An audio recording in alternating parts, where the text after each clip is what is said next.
Okey, Assalamualaikum, selamat pagi, salam sejahtera. Selamat datang lagi ke channel saya.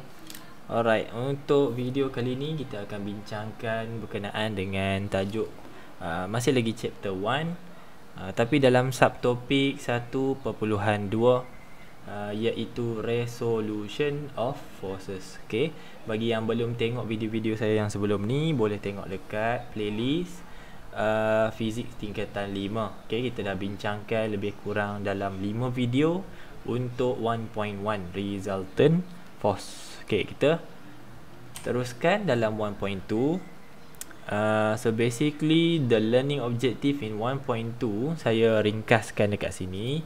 Sepanjang throughout the videos, throughout this video I'll give you the explanation about what is actually resolution of force. Apakah yang dimaksudkan dengan resolution of force. Okay, and then we are going to discuss a little bit about how are you going to determine resolution of forces. Okay, actually ada S kat sini And last one, we are going to solve some of the questions that involve resultant force and also resolution of forces. Kita akan bincang dan gabung jalinkan 1.1 dan 1.2 dalam 1-2 soalan macam tu, problem solving. Alright, first thing first, we get to know what is the definition of resolution of forces. So by looking at the diagram here, at the picture here, shows that a boy is pulling his friend during a tarik upih game. So this is a traditional game that has been held at the school sports carnival, dalam pertandingan sukan sekolah, carnival sukan sekolah, ada pertandingan tarik upih. Okay, I guess I'm pretty sure that most of you pernah main tarik upih lah. Why is the motion of the friend to the right while the direction of the applied pulling force is inclined upward? So whenever you are pulling someone in a tarik upih game, you are pulling in this direction, not at the horizontal direction, because you are standing. Sebab awak berdiri kan, so awak takkan tarik dengan force which is parallel to the surface here. Okay, awak akan tarik pada suatu sudut. Okay, pada suatu sudut iaitu beberapa darjah daripada permukaan. Okay, so this is due to the pulling force having a horizontal component and a vertical component.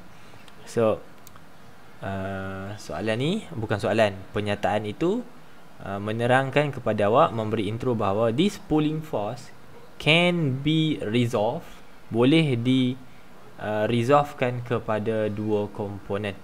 Okay, dua komponen which is mentioned here, horizontal component and vertical component. Horizontal tu apa? Horizontal tu kiri dan kanan secara mendatar, horizontal. Vertical atas bawah, maksudnya perpendicular. Okay, atas dan bawah. Alright, itu kita pergi lebih lanjut nanti. Okay, resolution of force is defined. Ni learning objective nombor 1. Apa itu resolution of force? Ia adalah suatu proses. It is a process of resolving forces into two components. Okay, so to cut things short, as a shortcut or a simple idea here, resolution is when you have one force and you are going to resolve into two components.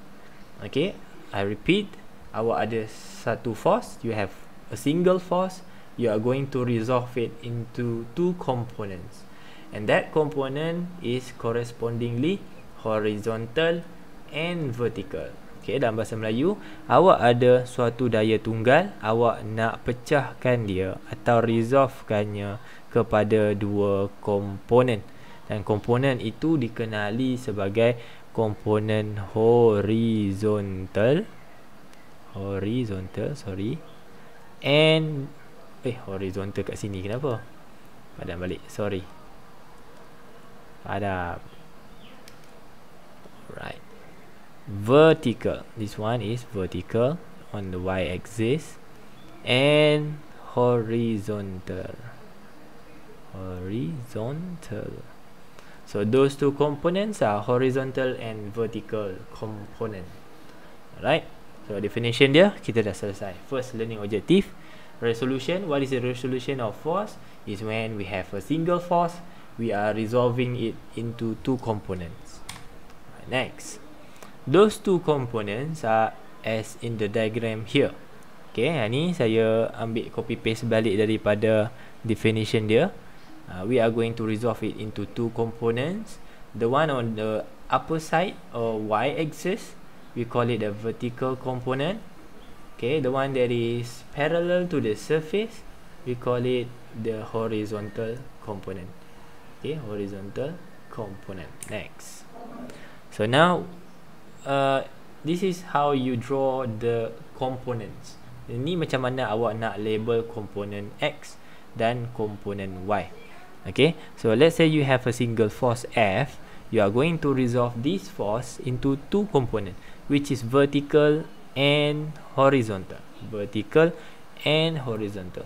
So you are going to simply draw a line here. Supposedly you have an arrow here. Okay, direction upward and direction to the right. In this case, to the right.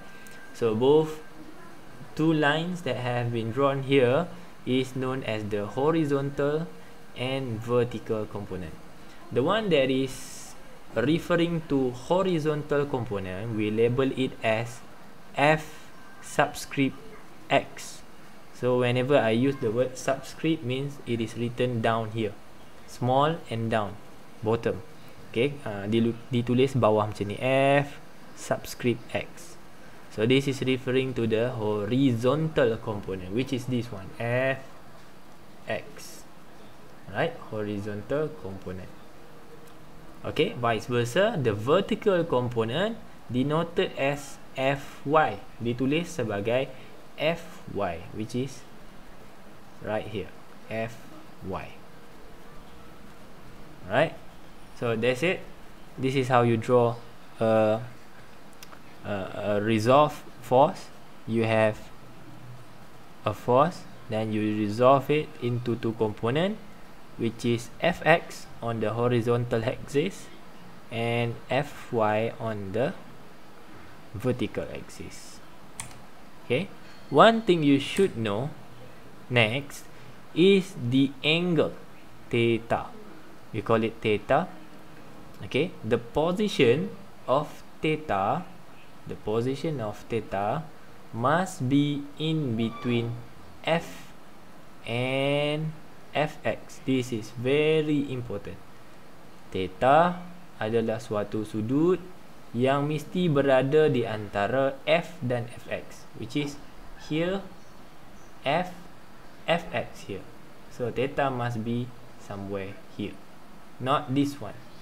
Okay, so once again, Fx, theta should be here. Right?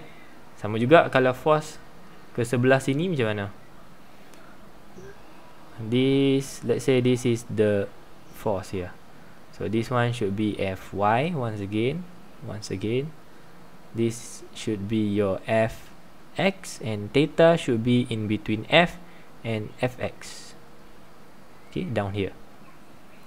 This is very important, sangat penting. Theta ni kedudukannya sangat penting. Kenapakah theta tersebut sangat penting? Kerana itulah memberi nilai kepada magnitude Fx dan Fy. Okay, kejap lagi kita pergi lebih lanjut lagi. So the value of Fx and Fy can be calculated by using this formula. Okay, and saya padam dulu. But the question is, kenapa Fx kita guna cos, kenapa Fy kita guna sin? Okay, tengok dekat sini betul-betul. The theta here, as I said earlier, is in between F and Fx. Okay, saya bagi tahu tadi, yang pentingnya apa? Theta mesti duduk di antara F dan Fx. Okay, let's say I'm going to use trigonometry here. Betul lah, sin cos tangent here. I'm going to apply sin cos tangent here in order to get or prove these two formula. Okay, these two formula. So I'm going to take out this force and draw that force Fy here, which is the one that you learn in 1.1 triangle of forces. Okay, dalam triangle of forces kita angkat satu force, kita pecah-pecahkan dia dan jadikan dia satu segitiga bersudut tegak, dengan syarat arrow tak boleh diubah arah direction force. Kalau Fy bertindak ke atas, maka pindahlah dia ke mana pun, tapi force kekalkan ke atas. Alright, first step saya nak prove ni. Okay, now let's say I'm going to calculate either fx or fy. Katalah saya cuba-cuba dulu, saya gunakan cos. Let's say I'm using cos theta. Okay, cos theta means cos to this angle is what? Cos apa? Cos adalah sebelah dengan hypotenuse, sebelah bahagi dengan hypotenuse. Cos is adjacent divided by hypotenuse. So what is adjacent to theta? Bersebelahan dengan theta? Fx. Okay, divided by hypotenuse. So in this right angle triangle, which side act as hypotenuse? The longest side, F. Okay, now saya nak cari Fx. I'm going to rearrange the formula. Saya letak Fx di depan, bermaksud force ni saya bawa naik atas.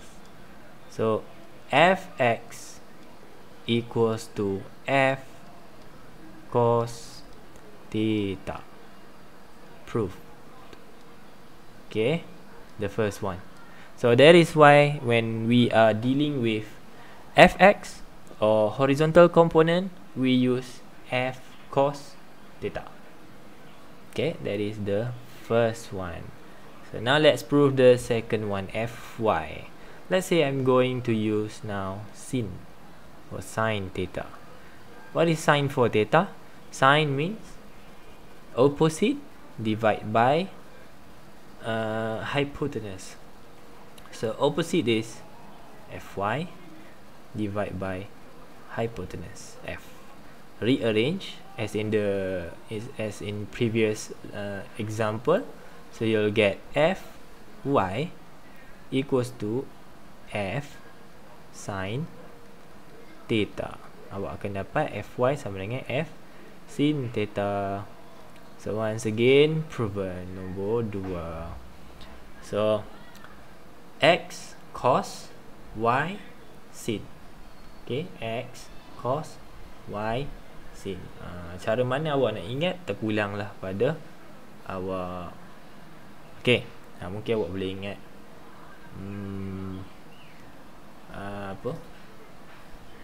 my ex cost me about 5,000 ringgit. Okay, saya punya my ex girlfriend, macam mana? Saya punya ex cost me 5,000 ringgit. Okay, ex girlfriend awak tu telah pun merugikan awak. Kiranya awak berpisah dengan dia sebab dia menyebabkan kos sara hidup awak meningkat ke?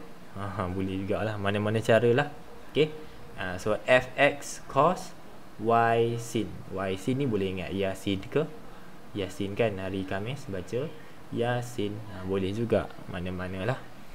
Okay, so tidak dapat tidak, kena ingat dan hafal, kena mahir. Alright, kita go to the next slide, which is example 1. Kita cuba selesaikan example 1 ni. Okay, figure 1.19 shows a wooden block being pulled by force T. Okay, sedang ditarik oleh suatu daya T. Tadi kita guna F. Now, kenapa dia guna T? Sebab mungkin guna tali. Okay, mungkin guna tali, mungkin tension dia, tali dia. Okay, the incline at an angle of 30 degree. Ni theta dia.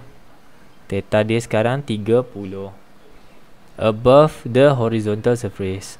So yang ni 30 darjah daripada permukaan.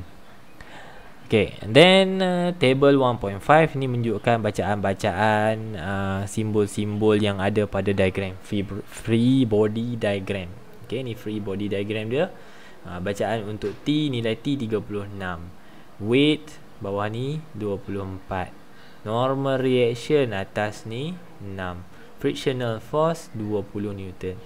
So T ni menarik bongkah ke kanan dengan melawan frictional force sebanyak 20 Newton.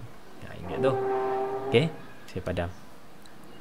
Okay, soalan pertama, calculate the magnitude of horizontal and vertical component of the pool T.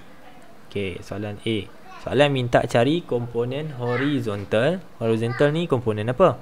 X. So kita boleh tulis T, tadi kita guna F. Now soalan label sebagai T, kita gunalah T. Horizontal apa? X. So TX. Dan juga vertical T. Oh, saya nak buat koma. TY. Kita nak cari TX dengan TY. Macam mana nak cari TX dengan TY? Kita pakailah formula tadi. TX sama dengan T cos theta. TY sama dengan T sin theta. Pakai formula ni. Okay, tak kira lah kita ubah simbol dia jadi F ke, T ke, W ke. Semua tu tergolong dalam kategori yang sama, which is force. Okay, so TX sama dengan T cos theta. T berapa? T 36. 36 cos theta. Theta sekarang ada nilai dia 30. Okay. Alright, tekan calculator saja betul-betul.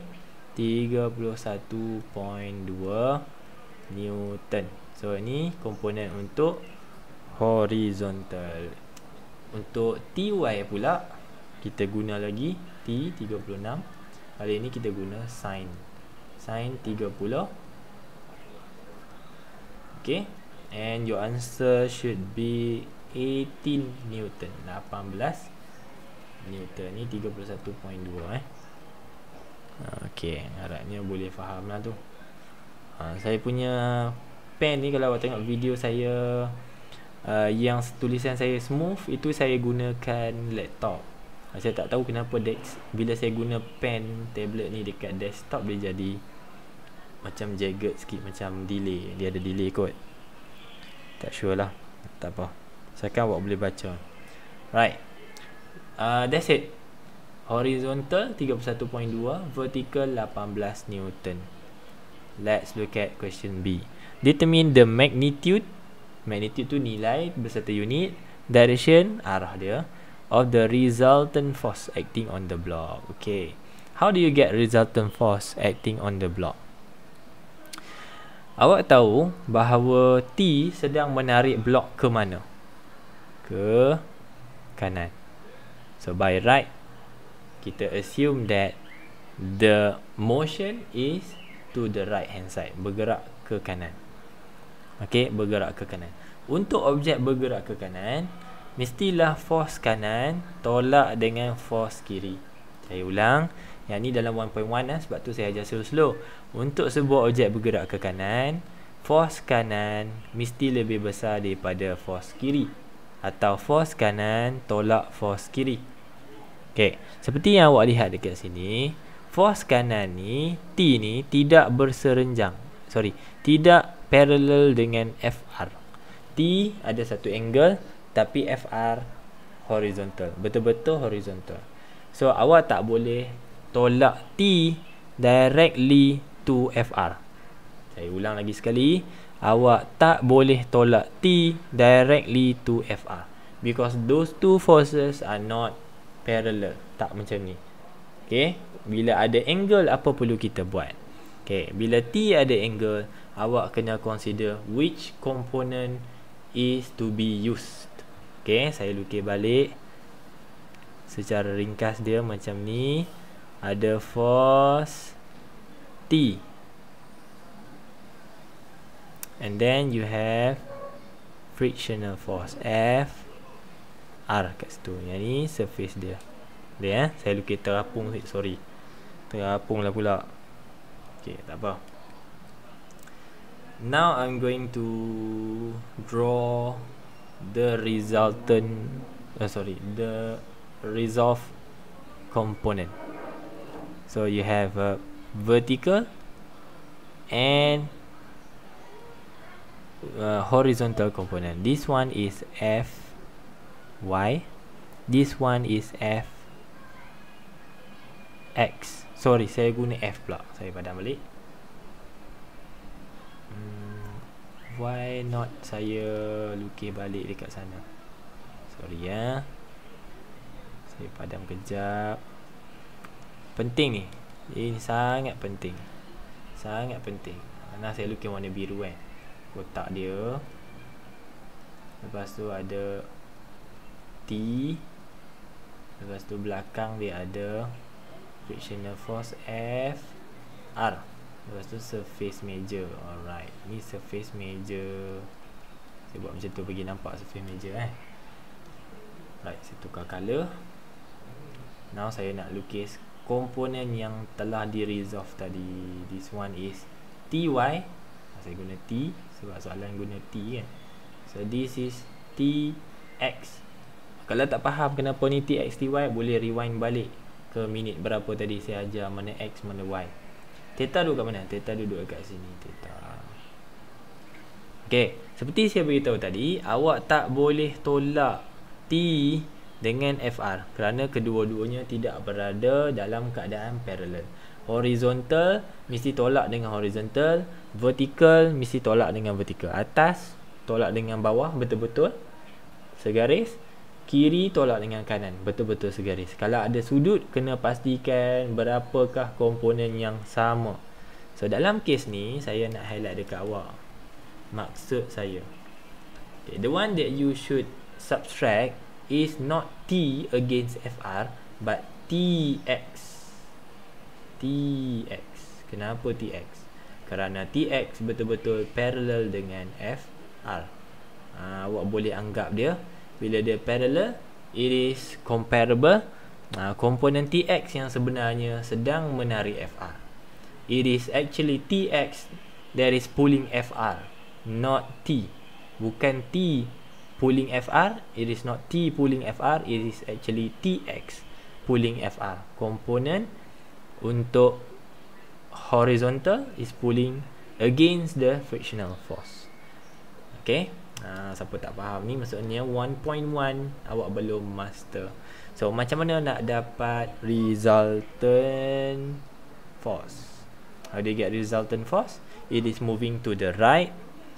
So the one that is in the right hand side, which is TX minus FR. TX minus FR. Okay, TX dah ada value tak? TX kita dah cari tadi. TX 31.2 minus frictional force FR. It is given as 20. So 31.2 minus 20 is 11.2 Newton. That's it. Okay.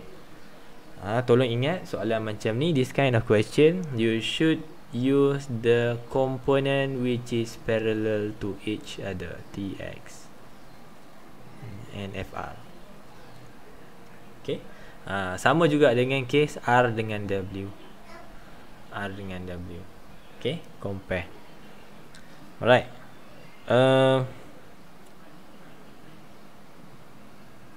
What's next? Right. So this is for horizontal. Okay, horizontal, kiri dan kanan. Okay, part CX. Now how about vertical component? How about vertical component? Saya padam balik yang atas ni ya, boleh ya?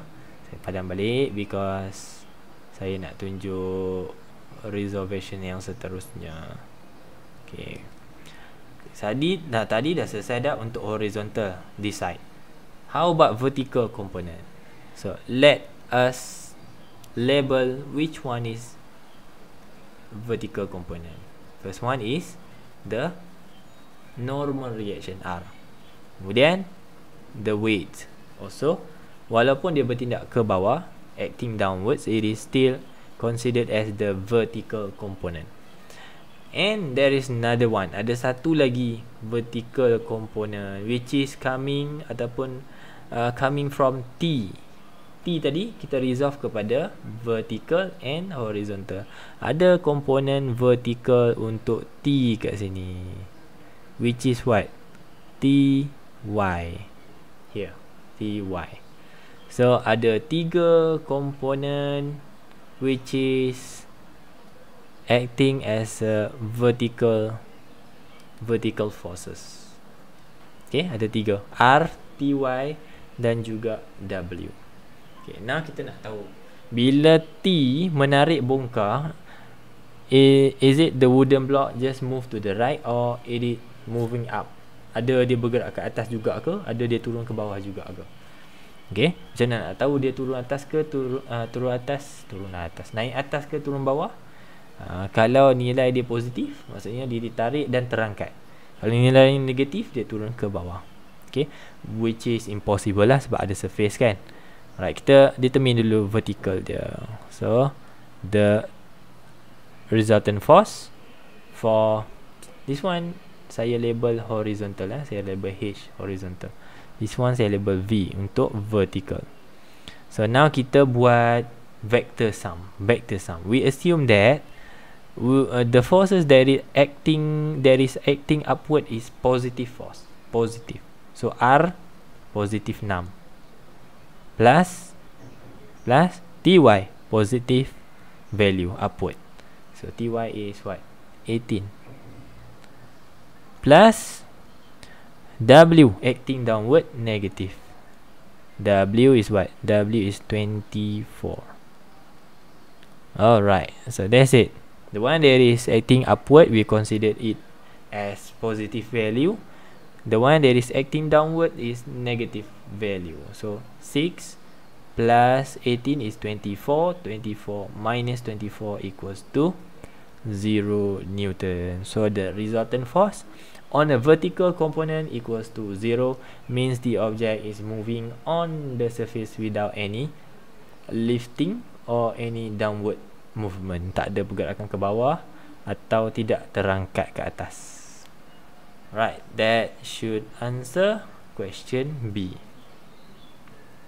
Okay, kalau ada apa-apa komen, boleh komen di bawah, komen di ruangan komen, letak di ruangan komen, ataupun awak boleh pergi ke social media saya as stated down here. Down here on the video. Awak boleh DM untuk soalan saya boleh tunjuk. Alright, next, last one is question C. Question C, what is the acceleration of the block if the mass of the block is 2.4 kg? So the resultant force equals to m times A, as in Newton's second law. So A is written as resultant force divided by mass. So now the resultant force here, should we use a horizontal one or vertical one? Pecutan dia tu pecutan ke kanan, which is horizontal. So we are using horizontal component, this one. Kita akan guna resultant force untuk horizontal. Kenapa kita pilih horizontal? Sebab pecutannya pecutan horizontal ke kanan. Okay, pecutan ke kanan. So 11.2 divide by 2.4, you should get the value of acceleration about 4.67 ms negative 2. Sepatutnya awak dapat nilai somewhere here lah, 4.666 kalau tak silap lah. Ada banyak 6 kat situ kan. Okay, guess that's it untuk example 1. Okay, example 2 saya akan explain in another video, the second part. So stay tuned. Boleh share video ni dekat kawan-kawan, tak kira awak sekolah mana, boleh share dengan kawan-kawan, boleh bincangkan. Kalau ada apa-apa cadangan yang baik, boleh tulis dekat ruangan komen dekat bawah. So I guess that's it for this first part of 1.2. Jumpa lagi dalam video yang akan datang. Terima kasih. Assalamualaikum. Bye bye.